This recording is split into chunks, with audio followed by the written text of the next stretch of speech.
Are left waiting for crucial funds. They say they haven't seen a penny of the millions of dollars in COVID relief funds set aside for them, and some businesses have forced to be closed, unable to hold on any longer. That's why Chief Investigative Reporter Lauren Traeger went straight to city officials to ask, where's the money?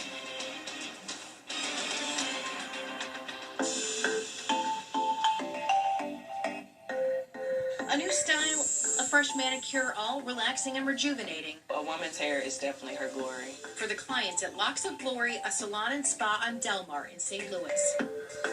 We've been in this building for 7 years. Owner Tamika Steiger is at the office desk instead of the salon chair every day, working to keep the business afloat. No 2 days are the same. They already contended with COVID, she says. Now it's inflation cutting into bottom lines. Frankly, businesses are struggling right now. Nobody's talking about the economic downturn. But more than beauty, she says her business betters everyone. Locks of Glory exists because we care about women, and we want women to be able to work. And just about all of the stylists here are women. A lot of them are the heads of their homes, single parents. That's why she was so excited back in 2022, the city announcing it had officially set aside $37 million in COVID relief funds, specifically for North Side businesses and nonprofits. There's not a real premier black-owned spot in the city of St. Louis, and we're trying to become that with the assistance of these funds, because that's what they're there for, to help the businesses. But due to an imaginary line drawn down the middle of Delmar, and lo and behold, I'm not eligible to apply. So city leaders went back to the drawing board, attempting to better draw lines around disadvantaged businesses. Amidst it all, board president Lewis Reed and 2 other aldermen went to prison for accepting bribes. In response, the board changed the grant to remove a contested requirement that all applications require an alderman's letter of support. Applications for the grants reopened in August last year, but here we are, 10 months later. No money yet. And everything is being held hostage, for real. Silence from the city, she says. We never get answers. Leaving her frustrated and stressed. We need money, not today, but yesterday. Not 90 days, but today. At this point, though, you don't know if you're going to get the funds. I do not. I have no idea. They haven't told you, yes, you're being green-lighted.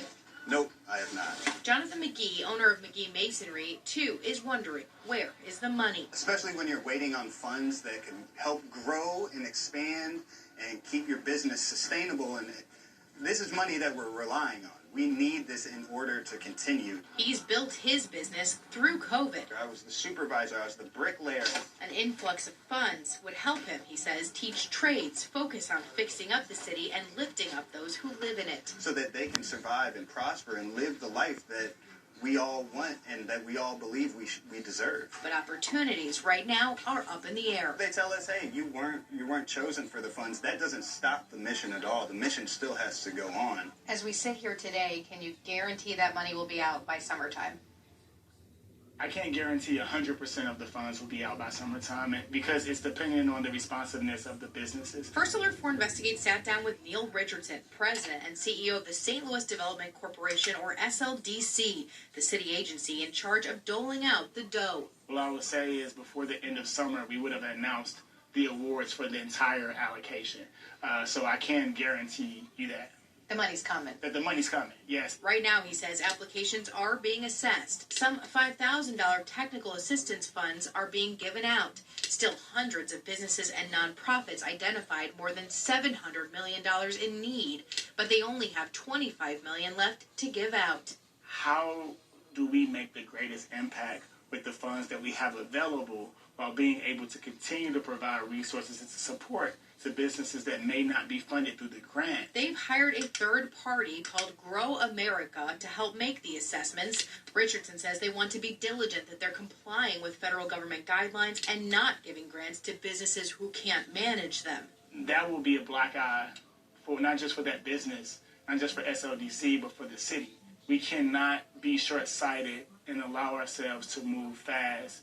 That will hinder us from getting funds to support our future. Still, he says he has lost sleep knowing some businesses are shuttering. Knowing that some of those businesses are closing in the meantime as we're making these tough decisions, it does weigh heavy I want to touch on the word that you use, though, because we've heard from businesses who are frustrated. I know you've heard from I'm businesses. extremely frustrated. Yeah. You're frustrated. Yes.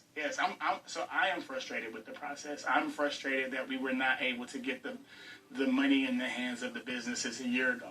I'm frustrated that the money is not in the hands of the businesses today. He stands by the timeline and promises the money is coming. I'd rather us be diligent and get it right than get it wrong and have to claw that money back.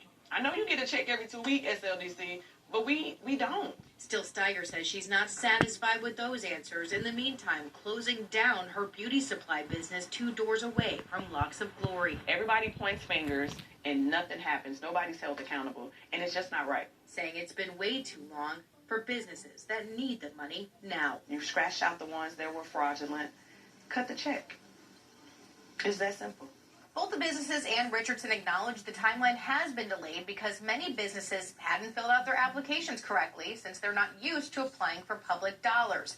But Steiger says that only penalizes the businesses who did it right the first time. Richardson said he couldn't tell me just how many grants they'd be giving out, but hopes some of them will be large enough to really make an impact for the entity who gets the money.